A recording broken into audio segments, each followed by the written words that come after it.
Rams are unstoppable, you know, just amazing. But I was really surprised by many defensive teams who are just if you see the highlights, you see the hitting. You know, for example, I like Jacksonville a lot. I like Kansas City a lot. The Pittsburgh Steelers leading the NFL with the most quarterback sacks. It was very exciting just to watch a team who constantly puts pressure on the quarterback. And certainly the Rams, as always, are, you know, the biggest show on earth. Well, we finished 6-10, but we lost many close games. We lost 5 to 6 games with less than 7 points. And so it's really, I felt we had a pretty good team, but obviously we had some major injuries, most notably Tony Boselli and Freddie Taylor. So, I mean, I thought we finished, we always fought hard, and we beat 3 teams away in a row, which is a new record for the Jaguar franchise. We were on the road for 3 weeks in a row, and we beat them all, so we never quit, which I think was a good thing.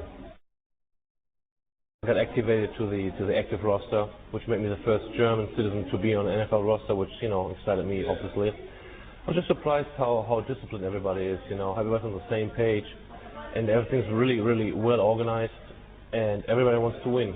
Even the guys who make all the money in the world, they're still very competitive in each and every game, so it was quite a positive surprise. The Jaguars cut me on September 1st and then put me on the practice squad for a couple of weeks before they activated me. Just being told that we really like you, but it's just a numbers game, really. We can only keep 53 guys on the active roster, but we keep you in the practice squad, and if somebody goes down, we're going to activate you. That's probably the toughest thing. But I kind of knew that I'm going to go to the practice squad, so that took the sting out a little bit. It's just the whole atmosphere. I mean, game day is game day. It's just the whole magic atmosphere. 80,000 people, and you got the jet planes flying over the stadium. It's just crazy. It's totally different. And obviously you have the girls who are very professional, and just the whole atmosphere. It's really meaningful to American people. It's probably the strategy, how you outsmart the opponent. Obviously, it's a physical and violent game, but really it's the mental part which sets it apart from like rugby, for example, because you really have to know your stuff. You really have to know your formations and your audibles and your defense alignment. You have to recognize, and I just like the mental challenge as much as the physical challenge. Certainly, I want to earn a starting job with the Jaguars or with any other NFL team, and play good enough to be respected.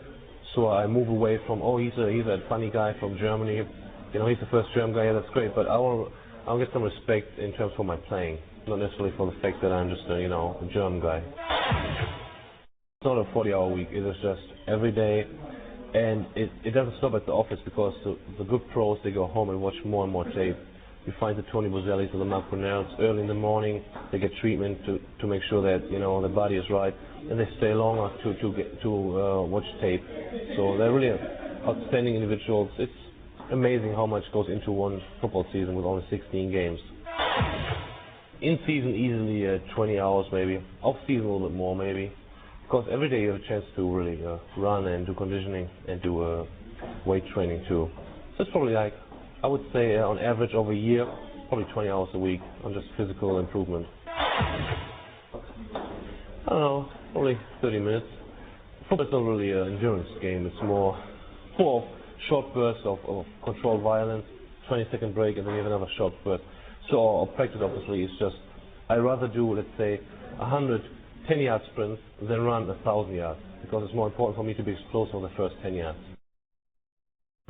Tennis, badminton, table tennis, everything I can, run around, work on my lateral agility, and I like soccer too.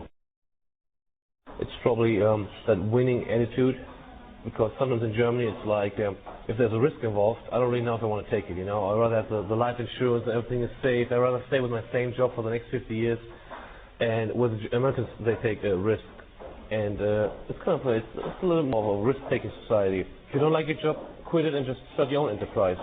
And nobody looks down on you when you fail, because at least you tried. And I really admire that attitude. That when we say something, we truly mean it. Like you have maybe only 5 or 6 really German friends, but they're true friends for the rest of your life. Where in the States you have like 500 buddies, but only 5 true friends, So be a little less superficial and more like, I'm your friend and I'm going to stick through good times or bad times with you. If somebody sees me from Jacksonville thank you for supporting us despite the fact that we lost so many games. We have great fans and they stayed with us, So thanks to the fans of Jacksonville.